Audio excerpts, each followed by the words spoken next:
Hello everyone, मैं रविंदर दिल्ली से आप सबका अपने चैनल पे वेलकम करती हूँ।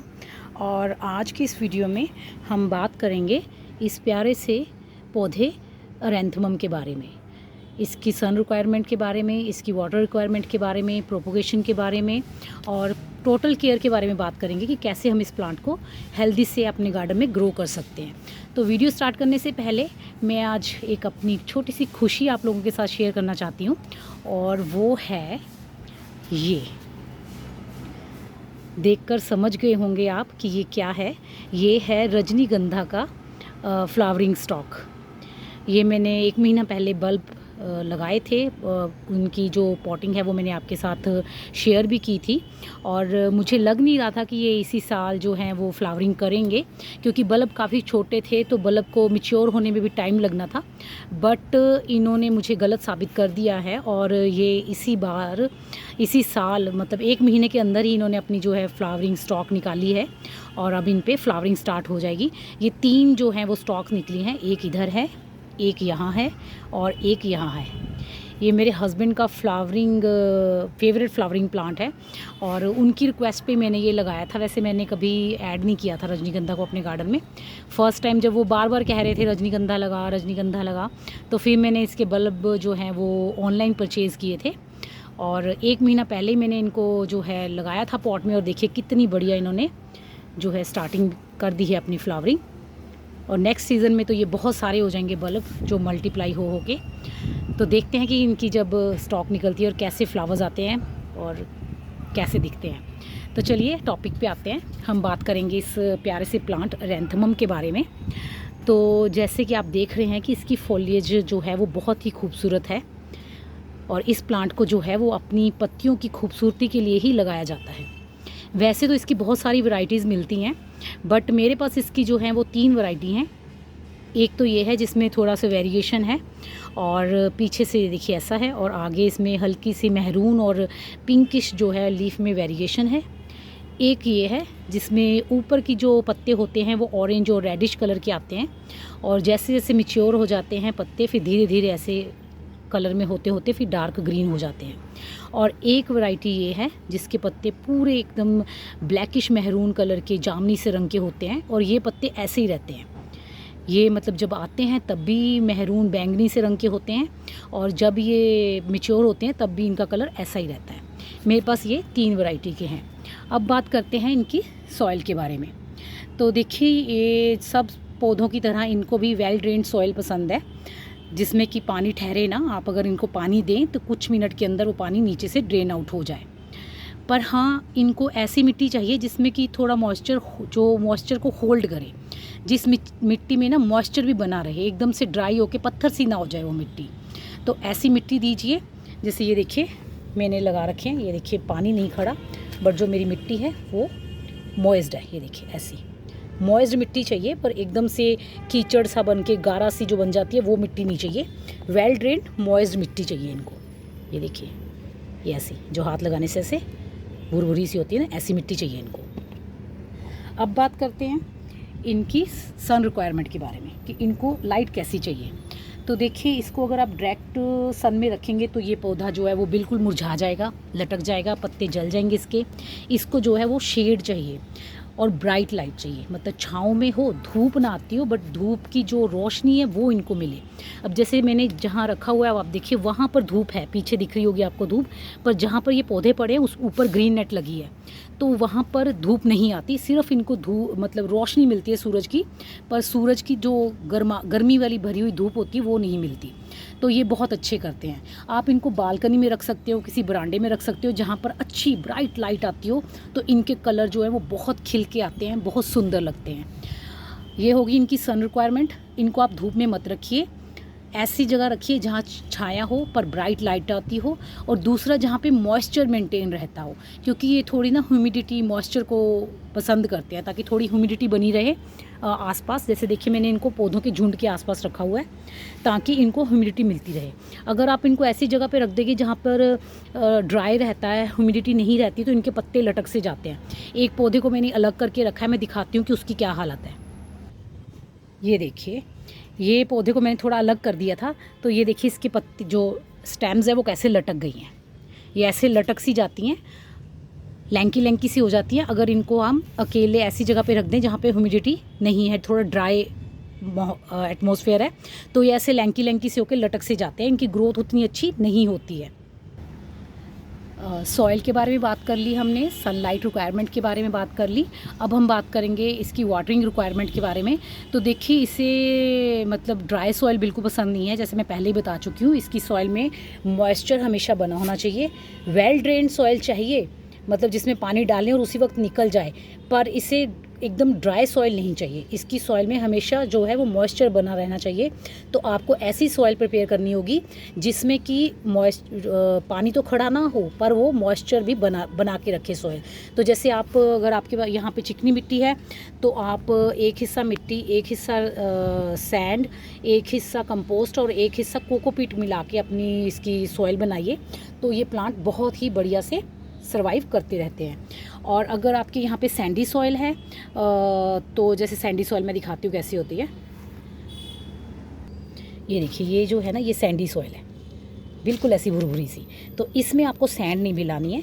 ऐसी सॉइल में आपको सिर्फ कंपोस्ट और कोकोपीट मिला के, एक हिस्सा सैंडी सॉइल, एक हिस्सा कंपोस्ट और एक हिस्सा कोकोपीट मिला के आप इस प्लांट को रिपोर्ट कर सकते हैं। कोकोपीट के साथ साथ आप इसे कोको चिप्स होते हैं, चोको चिप्स, सब कुछ चोको चलता है ना बच्चों वाले घर में, तो चोको चिप्स निकल रहा है मुँह से। ये कोको चिप्स होते हैं जो आप इनका भी यूज़ कर सकते हैं। ये भी अच्छा मॉइस्चर जो है वो मेंटेन करके रखते हैं मिट्टी में। और इसको आप अगर सॉइल लेस मीडियम में बनाना चाहते हैं पोटिंग मिक्स इसके लिए, तो आप एक हिस्सा कंपोस्ट, एक हिस्सा परलाइट और एक हिस्सा जो कोकोपीट और एक हिस्सा ही वर्मीकोलाइट, चारों चीज़ों को इक्वल मिला के आप इसके लिए एक बढ़िया सा पोटिंग मिक्स रेडी कर सकते हैं। इसकी वाटर रिक्वायरमेंट के बारे में बात हो गई, सनलाइट रिक्वायरमेंट के बारे में बात हो गई, इसकी सॉइल रिक्वायरमेंट के बारे में बात हो गई। अब बात कर लेते हैं इसके फर्टिलाइजेशन के बारे में। तो देखिए, इसको कोई ज़्यादा हैवी फीडर ये प्लांट नहीं है। इसको बस साल में अगर आप 2 बार भी एक मुट्ठी भर के कंपोस्ट इसके गमले में ऐड कर देते हैं, तो उससे ही इस प्लांट की ग्रोथ जो है वो काफ़ी अच्छे से चलती रहती है। तो साल में 2 बार, जैसे फरवरी में और सितंबर में, इसको आप कंपोस्ट दे सकते हैं, गोबर की खाद दे सकते हैं, काउडंग या फिर वर्मी कंपोस्ट, जिसे केंचुए की खाद कहते हैं। आप एक एक मुट्ठी भर के इसके गमले में ऐड कर दीजिए, तो उससे ये जो है वो अच्छी ग्रोथ करता रहता है। और उसकी जगह पे अगर आप सॉलिड खाद नहीं देना चाहते तो आप लिक्विड भी दे सकते हैं। उनकी कंपोस्ट ही बनाकर आप इसके जो पोट है उसमें ऐड कीजिए। और ज़्यादा फर्टिलाइजेशन की इसको ज़रूरत नहीं होती है कि आप वैसे अगर आप देना चाहें तो हर महीने में एक बार या 2 महीने में एक बार कोई भी लिक्विड, जैसे 19-19-19 का भी स्प्रे कर सकते हैं, या सीवीड, जैसे अगर आप केमिकल में नहीं जाना चाहते तो आप सीवीड लिक्विड दे सकते हैं। 1 लीटर पानी में 1 चम्मच डिज़ोल्व कीजिए सीवीड लिक्विड, ग्रैनुअल्स में भी आता है और लिक्विड में भी आता है, तो उसको आप इसकी मिट्टी में यहाँ पर ऐड कर दीजिए, जितनी भी मिट्टी की रिक्वायरमेंट है वाटरिंग की उस हिसाब से। और साल में जैसे 2 बार करना है तो वो आप इसे फरवरी और सितंबर में करेंगे। और विंटर्स में आप इसको बिल्कुल भी फर्टिलाइज़र नहीं करेंगे, ना तो लिक्विड ना सॉलिड, क्योंकि जो विंटर्स होते हैं वो इसका डोरमेंसी पीरियड होता है। उसमें आपको एक बार तो ऐसा लगेगा जैसे प्लांट शायद आपका मर रहा है, क्योंकि ये सारी पत्तियाँ अपनी झाड़ देता है। उसके बाद जैसे ही फरवरी मिडल स्टार्ट होता है, बहारें आती हैं, तब ये अपनी जो है वो ग्रोथ दोबारा से स्टार्ट करता है। तो जो नवंबर, दिसंबर, जनवरी 3 महीने आपको इसको किसी भी तरह का कोई भी फर्टिलाइज़र नहीं देना है। अब हम बात करेंगे इसकी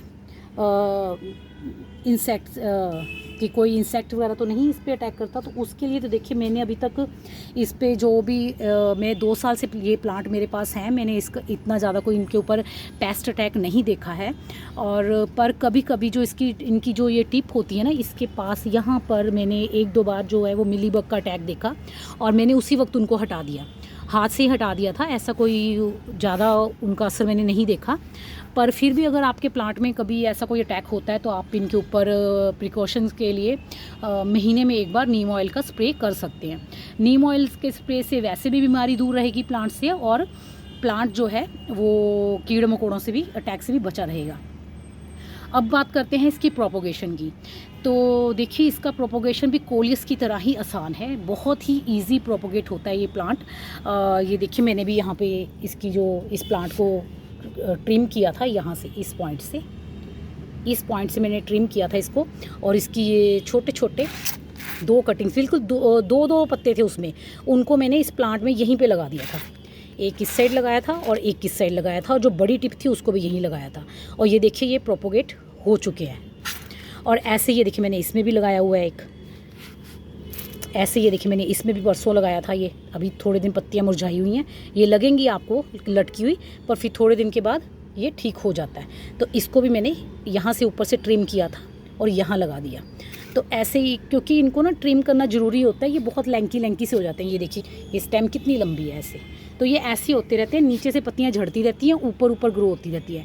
तो आपको करना क्या है, जैसे ये स्टेम देखिए कितनी लंबी हो चुकी है, इसको यहाँ से कट कीजिए, यहाँ से कट करके नीचे के ये 2 पत्ते हटा दीजिए, और इसका ये एक नोड एरिया, ये वाला एक नोड एरिया कम से कम मिट्टी में जाना चाहिए, तो उससे जो है इसकी प्रोपोगेशन हो जाती है। और ये ज़्यादा से ज़्यादा 7 दिन के अंदर जो है अपनी ग्रोथ स्टार्ट कर देते हैं दोबारा से। कोलियस की तरह ही इजी है इनका भी प्रोपोगेशन, और इनके ऊपर फूल भी आते हैं। जैसे तुलसी जी की मंजरी निकलती है ना तुलसी प्लांट में से, वैसे ही इनमें भी से एक फ्लावर स्टॉक निकलता है, और उसके ऊपर फ्लावर आते हैं जट्रोपा की तरह। जैसे जट्रोपा के छोटे छोटे से फ्लावर होते हैं ना, वैसे ही इसके भी पिंक या वाइट कोई भी कलर हो सकता है, उस कलर के फ्लावर आते हैं। पर इनको जो है ना वो फ्लावर्स के लिए नहीं लगाया जाता, इन प्लांट्स को इनकी फोलिएज की खूबसूरती के लिए ही लगाया जाता है। ये इतनी ज़्यादा खूबसूरती ऐड करते हैं ना आपके गार्डन में कि बहुत सुंदर दिखते हैं। ये जो भी कोई आता है वो इनकी तरफ ज़रूर अट्रैक्ट होता है देख के कि ये कौन से प्लांट है, बड़े सुंदर लग रहे हैं। तो इनको हमेशा इनके फोलिएज के लिए ही लगाया जाता है। और जैसे अभी ये बहुत ज़्यादा लैंकी हो गए हैं, तो 2 मैंने अभी सुबह भी कटिंग्स ली थी, ये मैंने 2 कटिंग्स ली थी सुबह, इनको मैं पानी में डाल के रख गई थी। तो इनको करना क्या है, आप जैसे ये देखिए ये सिर्फ 2 नोड एरिया है इसके अंदर। चाहे तो ये वाले पत्ते भी आप हटा सकते हैं, नहीं हटाएंगे तो कोई दिक्कत नहीं है। बस ये वाला जो एक नोड एरिया हमें दिख रहा है ना, ये मिट्टी में जाना चाहिए, तो उससे ही जो है ये अपनी जो ग्रोथ है वो स्टार्ट कर देगा। तो इसमें अगर आप रूटिंग हार्मोन लगाना चाहें तो रूटिंग हार्मोन लगा सकते हैं।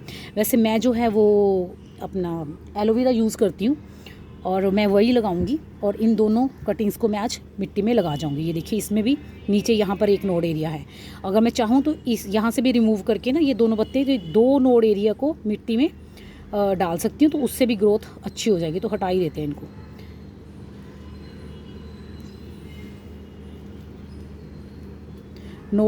पत्ते रिमूव करते वक्त आपको ये ध्यान रखना है कि जो स्टेम है ना वो छिले ना। कई बार क्या होता है कि स्टेम का जो साइड वाला पोर्शन है ना ये छिल जाता है, तो इसको आपको छीलना नहीं है, बिल्कुल ध्यान से नाखून से या सीज़र की हेल्प से आपको पत्तों को रिमूव करना है।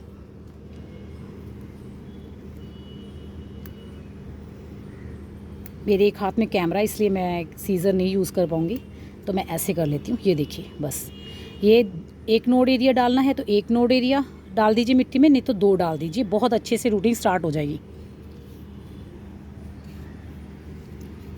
ऐसे एलोवेरा का लीफ यूज़ कर सकते हैं, एलोवेरा जेल में लगाइए पौधों को। ये चाहे तो आप ऐसे एलोवेरा की स्टेम में लगा के ना ऐसे मिट्टी में लगा दीजिए, उससे भी बड़ी अच्छी ग्रोथ होती है पौधों की। दूसरे को भी ऐसे ही लगा लेंगे।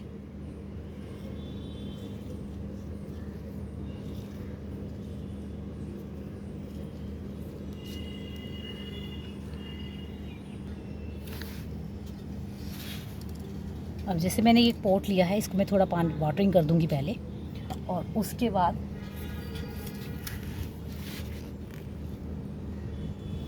देखिए मैंने कितनी वेल ड्रेन्ड सॉइल ली है इसके लिए। उसके बाद से किसी स्टिक की हेल्प से हम 2 होल बनाएंगे, और ये जिस पे हमने एलोवेरा लगाया है उस स्टॉक को से स्टेम को अंदर कर देंगे मिट्टी में बस, और साइड से अच्छी तरह से दबा देंगे ताकि कोई भी एयर पॉकेट जो है वो ना रहे। क्योंकि अगर एयर गैप रहेगा ना तो आपकी जो कटिंग है वो हिलती रहेगी। एकदम से टाइट सॉलिड से बिठा दीजिए ताकि कटिंग ना हिले भी ना। अगर कटिंग हिलती रहेगी ना तो भी कटिंग जो है वो सक्सेस नहीं होगी। अगर आपको मिट्टी कम लग रही है तो थोड़ी सी मिट्टी आप और डाल दीजिए बस अब अच्छी तरह से वाटरिंग कर दीजिए। अब नेक्स्ट वाटरिंग आपको तभी करनी है जब आपको ऊपर से मिट्टी ड्राई दिखे, और इसको किसी ऐसी जगह पे रख दें जहाँ पर पेड़ों की छाँव के नीचे, या फिर किसी पौधे के ऐसे नीचे भी रख सकते हैं। जैसे इसमें तो जगह नहीं है, मैं किसी बड़े पौधे के पॉट में रख दूँगी इसको। उससे क्या होता है कि नीचे से भी कटिंग्स को जो हमारी ह्यूमिडिटी और मॉइस्चर मिलता रहता है, और अगर कभी एक्स्ट्रा वाटर हो जाए तो वो नीचे वाली मिट्टी में चला जाता है, और इससे कटिंग जो हमारी बहुत हेल्दी से ग्रो होती है। तो ये हमारी कटिंग लग गई है। अब वैसे मैं ये भी सोच रही हूँ कि इसको भी मैं कट करके लगाऊँ, क्योंकि ये बहुत ज़्यादा लैंकी हो चुका है।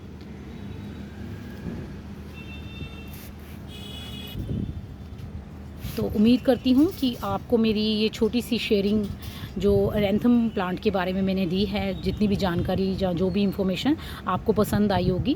अगर आपको अच्छी लगी है तो इसे लाइक कीजिएगा। फिर भी अगर आपकी कोई और क्वेरीज़ हो इस प्लांट को लेकर तो आप मुझसे कमेंट बॉक्स में कमेंट करके पूछ सकते हैं। और अगर आपको मेरी वीडियो अच्छी लगी है तो इसे लाइक कीजिएगा, शेयर कीजिएगा। अगर मेरे चैनल पे न्यू हैं तो इसे सब्सक्राइब कीजिएगा। मिलते हैं फिर नेक्स्ट वीडियो में, तब तक के लिए बाय।